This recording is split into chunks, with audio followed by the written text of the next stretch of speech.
all this talk about overheating on the new Lumix camera has me wondering, how long will the A1ll last? Is it prone to overheating? I have no idea. When I took it out to the rodeo the other day, I noticed it was getting warm towards the end there, but it never overheated on me. But you know, I wasn't doing anything too demanding. So I brought out the A1ll. I keep saying A1, but it's the A1ll. And I'm gonna set it on that tripod over there, and we're gonna see how long it'll record in 4K, 60 frames per second. Just to let you know, I'm using XAVCS 4K format, which would be 200 megabytes, 422 10-bit. That's what I'm going to be using, because that's what I use when I film in 4K 60 on this camera. That's the codec I usually use. So we're going to put it on the tripod and just kind of give it a time.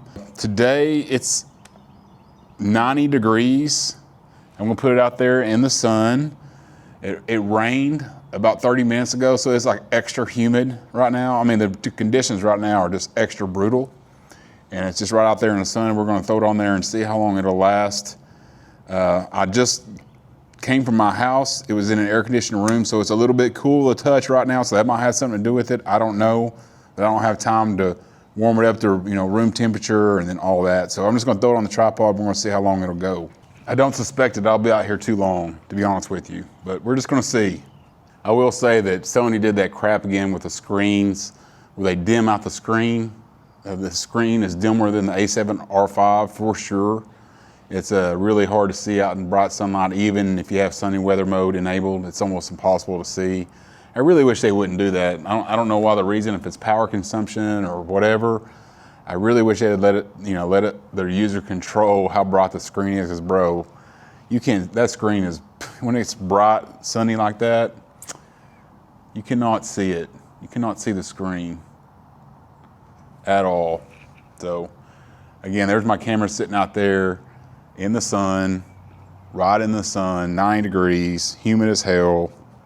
Oh yeah, I forgot to mention that I'm shooting on USB, or what is it?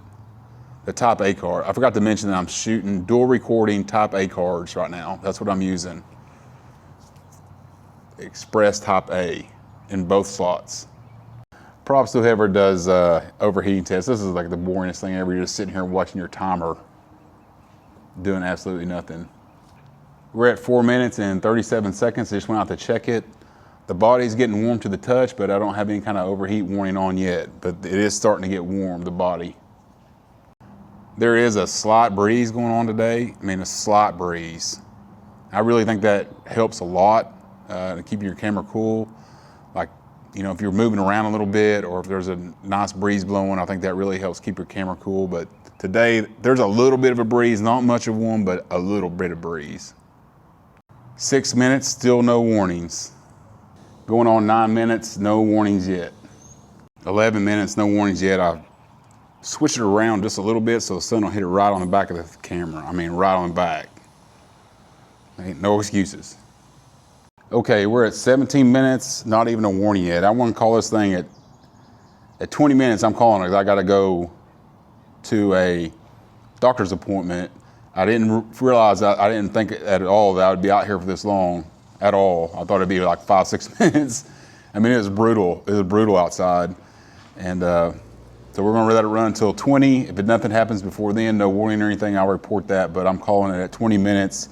If you're ever recording outside 4K 60 for longer than 20 minutes, then I mean, I don't know. I just don't. I don't think there would be no scenario where you'd want to do that. But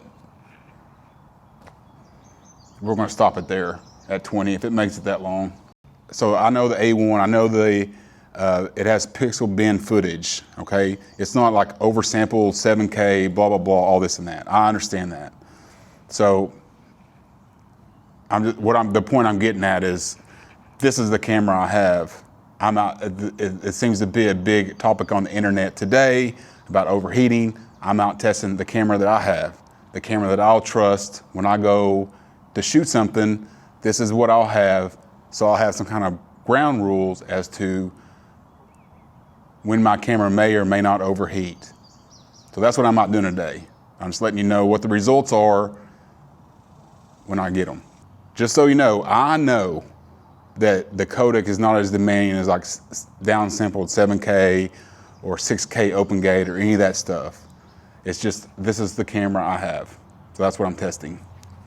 Okay, we made it to 19 minutes, 45 seconds. The overheat warning came on, the camera shut down. So that's how long it lasted, in straight 4K 60 all the way through. So I'm gonna let it cool down a little bit and put it away. Man, it's really hot to the touch. I really didn't want to push it past I really didn't want to push it to the shutting down point. I just wanted to get the warning. But once the warning came on, it pretty much immediately shut down. I don't ever want to push my camera to that point again. I just think it may do damage to it. That's not what I really intended to do, but that's what happened. But anyway, that's what we got. Hope this video has helped you understand the thermal limitations to the Sony A1ll II.